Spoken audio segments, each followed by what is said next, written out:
We call him Champer Damper Chess Dude. And then...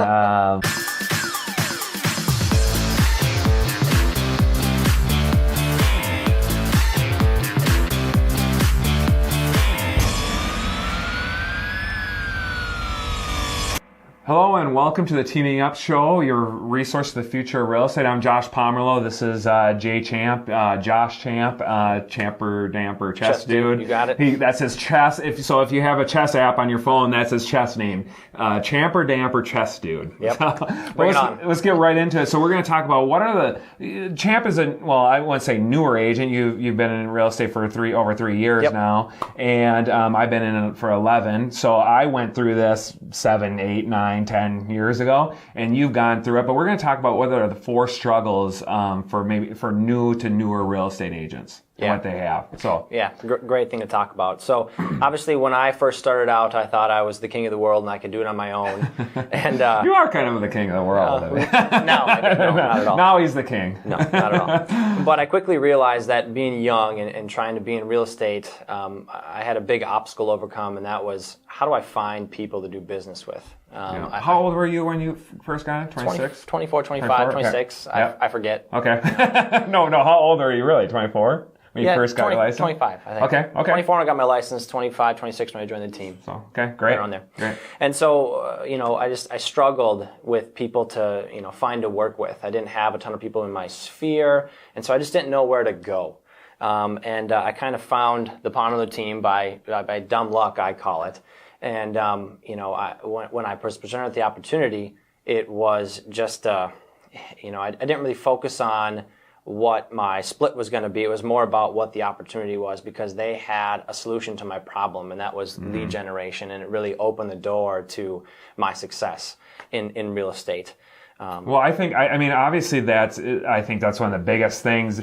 Of course, in the beginning, I think we talked about this a lot, is that it's work to learn before you work to earn, right? Yeah, so you're doing everything you can to work to learn, but if there is no earn in the beginning, you're going to be doing hardly any learning either. So, and that's what's perfect for a team. And this video isn't just to say you should join a team to be successful. It's just that the amount of knowledge you can get in your first, 3 years I don't know if it's 10 times, but it's definitely 3, 4, 5 times as much as you would if you're on your own. Because people forget a lot of times that this is a business. This is, you're lead generating, you're negotiating, you're marketing, you're doing paperwork. I mean, the list goes, and there's 100 more items.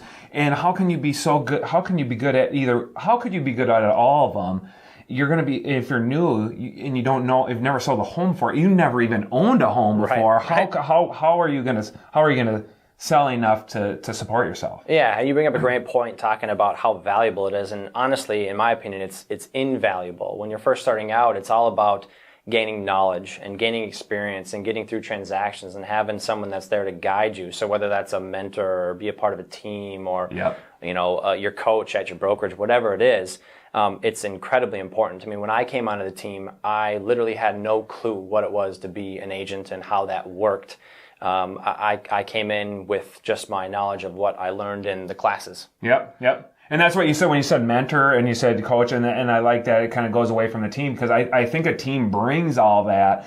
Well, no, I should say the right teams, because you could interview, just like anything, you could interview 100 teams, and there was 1 or 2 that will really stand out to really help you get to your career to the next level. And I think that's the same thing on the brokerage level, or a coach or a mentor. There could be lots of them out there, but there's going to be 1 or 2 that are going to really change your life. And that is so important in the beginning to make it. I don't know the statistics on the fallout ratio of a new agent that is around in 3 years, but it's bad. I know that for a fact. And I know why, because it's just so much. So to be around a mentor or a good training program, but just like you said, is just being around the right people, seeing what it's doing, and just immersing yourself and doing everything you got to do to make that happen. That's going to get you to that out of the danger zone, I would say. You have leads, you're doing transactions, you know enough now to start getting dangerous. Right. Exactly. I think one of my favorite quotes, I think it probably came from the great Matt Healy, was, he talked about... Where is that guy? I don't know. I saw him in this window where you were peeking at us. Yeah, right. We were talking about how do we get better, and he talked about this thing, I think the quote was, he talked about R&D, research and development, but it was more so rip off and duplicate. Yeah. So not necessarily have to recreate the wheel, but just find someone that's doing it right, and then learn from them, and then mold yourself to be like that. There's enough opportunity for everyone in this business. You just have to put in the work. And we talked about this a lot of times too, is that how frustrating it is to help other people outside of our team, because we've been talking to agents outside of our team and say we want to help them, bring them to the next level as well. And I think one of the biggest things that's frustrating to me is helping people execute. When we met and when we got in business together, after a few months of working with you, I knew you were going to execute. I could see it. You said, I'm not going to look up and even look around and take this class and this class and do this thing. I'm going to do these 3 things that I know I need to do. Right. And I'm not even going to think about anything else. And I'm just going to make those things happen. And then once I do that and I get a level of expertise, then I'll look around and figure out what's the next thing I need to learn, and I'll add to my tool belt. Yeah. And I think when I'm talking to new agents or even agents that have been in the business for a while and they're struggling, I see them trying to do almost everything and not knowing which one is more important than the other, and thinking that, hey, just because I want a big team, it's going to happen. That's not how it happens. Yeah. It sits by mastering the 1 or 2 things and then adding another thing to it and then adding another thing over time. Yeah. And I think that gets me a little bit frustrated and that's why we're doing these videos, is because execution is missing from those, the 100 agents that come in the door. Maybe 5 to 10 are going to be able to execute. Maybe 1 or 2 are going to execute. And that's so huge. Yeah, I think the biggest difference between executing and not executing is learning how to get in your comfort zone with failing. Failing that's a good point. You have to fail forward. You learn 15 times as much from failing than you do from a win.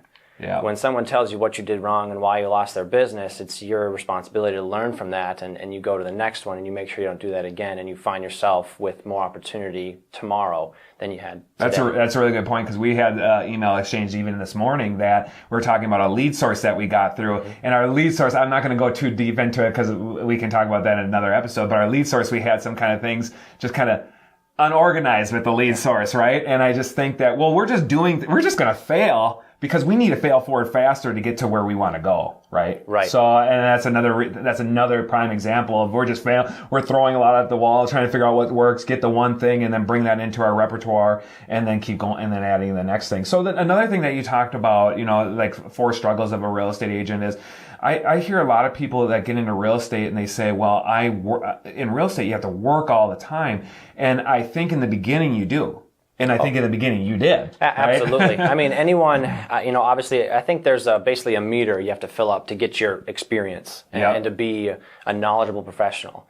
And you can go at your own pace. You can do it very part-time and try and work that up, or you can dive all in and try and expedite that process. And really that's what I like to do. I think anyone that is wildly successful does kind of get out of balance and out of whack for a little bit. Yeah.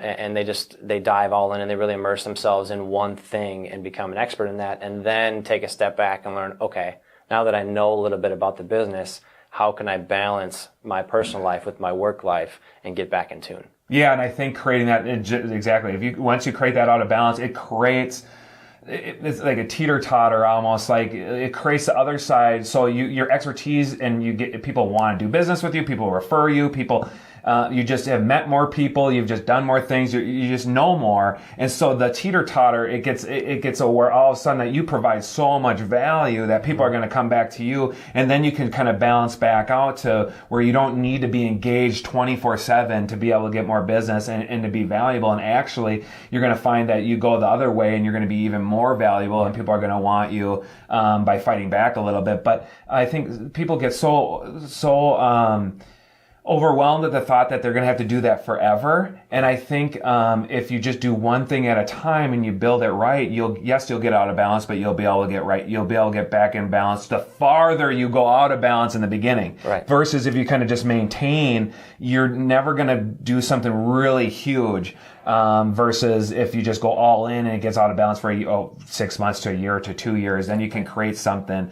And I've seen that. I've seen that with me. I've seen that with you. I've seen that with Brian. I've seen that with Matt. In their first 2 years, crazy out of balance, and now they've readjusted and where they have weekends off most weekends, right? Absolutely. So I've just seen it over and over and over. Yeah. When you talk about working smarter, not harder, at the beginning, you're not smart. That's a really good point. That's a really, really good point. So you just got to work harder, and then you get smart, and then you work smarter, not harder. Yes. And you teach other people how to do that. Wow, the wisdom from Jay Champer Damper Chess Dude. So thanks for joining us at the Teaming Up show. We're the resource, the future of real estate, and we want to help you make that happen. So thanks for coming.